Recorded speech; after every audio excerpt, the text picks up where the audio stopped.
and the taxi driver takes off. Hey guys! Hi! We are back with another video. We're here again. Be prepared. Dance moves. Dance moves. This is my own song. Yeah. Oh, that was fantastic. You're welcome. You can use that if you ever need something. Look for that one on iTunes. It's coming soon. I am here with Halie, and she is going to tell us a little story. Story time. That I kind of mentioned in a video that Chen and I filmed not too long ago, where I was talking about our experience at a club in Hongdae, where the guy, she was the one I was talking about, where a guy like followed us out, and he like followed us for like quite a while before he said anything, and it was like, where y'all going? Yeah, he was like, you going to another club? And we're like, not with you. But yeah, that was Halie. I said in that video that like some weird things have happened to some of our friends, and she's one of them. Taxi incident. I had a horrifying taxi incident. So when we first moved to Korea, like obviously our Korean wasn't as good as it is now. It was like our first it was our second weekend living in Daejeon. Oh, we lived in Daejeon before, like we moved to Seoul. I'm sure they told you. And it was our second weekend that we were there. And so we had been in Korea for a solid 2 weeks. I don't know where you were. Were you there? I wasn't like in your friend group really yet. Oh yeah. I was there, but I like didn't really. We hadn't become friends yet. I was out with a few of our other friends, and we had gone dancing, and we were having a great time. We were leaving, and as we were leaving, there was this old man that like followed me and two of our other friends out. The old man walks up to our guy friend Nate. You know Nate. Yeah. So he walked up to Nate and was like, "How are you dating these two fine these two beautiful ladies?" And Nate was like, boy, if you don't... No, we're just friends. And the old man, like he's an ajashi, like he's an old man. Like middle-aged old man. Wasn't he wearing like a suit or something? He was wearing a suit. And I was like on the outskirts of this. We were in two different friend groups, and then we had met outside, and we were all talking to each other. It was outside of a convenience store. Yeah. And so this old man was like, why aren't you dating them? Like, don't you like sex? And yeah, and Nate was like, okay. And so we thought we had left this old man there. We were like, okay, we're leaving, bye, you creepy old man. And so we walked to where the taxis are, because you have to kind of wait to get a taxi. Our two friends live in the same area, so they were gonna take a taxi together. So they put me in a taxi first.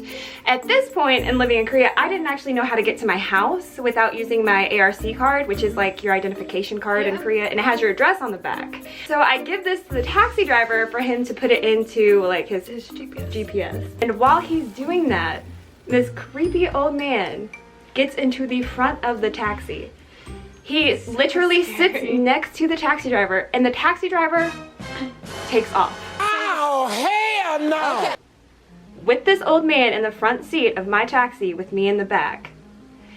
And the old man proceeds to ask, do you have a boyfriend? Where's your boyfriend? And I just say, I have a boyfriend. He's American. He's really buff. I didn't know what to do. I was really scared, and like, he had literally just asked Nate why he wasn't dating us, because he didn't like sex. It just like, I knew what he thought. And so it was really scary. I did not know enough Korean at the time to be like, and I didn't know where I was, because like we had literally just moved there 2 weeks ago. So I didn't know how to like get to my house from there, even if I stopped the taxi driver to get out, and like even if I got out, the old man would have gotten out with me, and like who knows what would have happened. And so whilst this taxi driver is like, I'm like, why did you let this old man in my taxi in the first place? I was trying to call Nate, and there wasn't like a very good signal, and so I was just saying hello, hello, and this old man starts saying hello, hello, I'm right here, hello. I'm like, I'm not talking to you. And so I was in the back seat like freaking out. I didn't know what was gonna happen. Like I was scared. I don't know enough Korean to do anything. And so nearing my house, and before you get to my house there's like a curb. So I asked the taxi driver to stop there, and the old man got out and like was staring at me, waiting for me to get out of the taxi. Like he started smoking. He literally started smoking, staring at me, waiting for me to get out of this taxi. And I paid the taxi driver, but then I started yelling like, go straight, go straight, go straight. And the taxi driver was like, why? And I was just like, go straight. So he went straight a little bit. We dropped him off like a 30-second walk from where I lived, but I like ran into my apartment, started crying because I was so scared. Like, I didn't know what was gonna happen, and like I didn't know who would believe me, like if anything did happen. It was not the greatest experience after living for 2 weeks, and it's like nothing on Korea, and like this is just one creepy ass old man, excuse my language, creepy ass old man that like decided to try and prey on a woman. Not a good situation. I'm fine, nothing happened, and thankfully I thought on my feet, but it was scary. For a solid month, Nate would ride my taxi home with me, like after we would go out, take me home to make sure nothing had happened. It's just, you gotta be street smart. Things happen in Korea. They've talked about it in some of their other videos, Payton and Chen. Korea is so safe. People here are amazing, absolutely amazing. They're just, you know, like everywhere, there are some weird, creepy people that don't have your best interest at heart. So just be aware of that, be smart. Just so everyone knows, like whenever you come here, if you're like scared and you don't know enough Korean to do something, there are convenience stores like literally on every corner. Like there's so many convenience stores, and all of them are designated Safe spots. Yeah.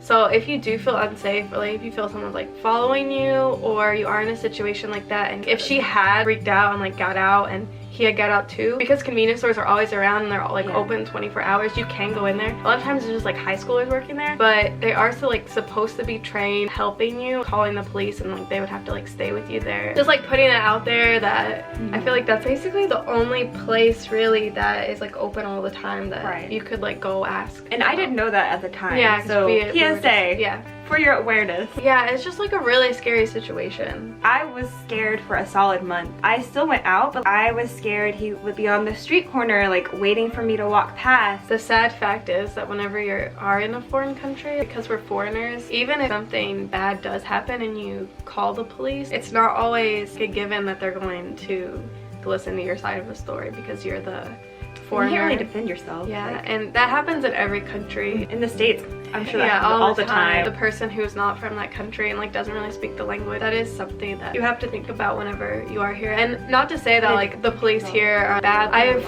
read a lot of stories where worse things have happened, and then the police really did like help the foreign women in those situations. So Korea as like a society, it's becoming more and more something that's prominent, and like people are talking about like these things, not even just to foreign women but to Korean women as well. Yeah, like, just, you know, stay vigilant, stay on the lookout. Yeah, I mean, I don't even know what else you could do in a situation like that. Like, it's not your fault, and you just got in there, and I don't know what I would have done in that situation. So be careful. Be careful. That's all you can do. That's all you can do. Just try your best to be careful. But yeah, so I just wanted to let you all know that Korea is safe, but of course, like, things like this do happen occasionally. Be aware of your surroundings. Know the number for the police, 112. Some people think it's 119 because it's like the opposite, but 119 is actually the fire department. So it's 112, just so you know. Just so you know, like, remember. Let us know if you have any stories, like, has this happened to you in Korea, or like anywhere in the world? Anywhere in the world. I feel like just the more that we talk about it, the more people can see that this happened. See that this is a real thing. And then you shouldn't like feel guilty or bad. It is not your fault. It's not your fault. So don't forget to like, comment, and subscribe, and we'll see you guys next time. Bye.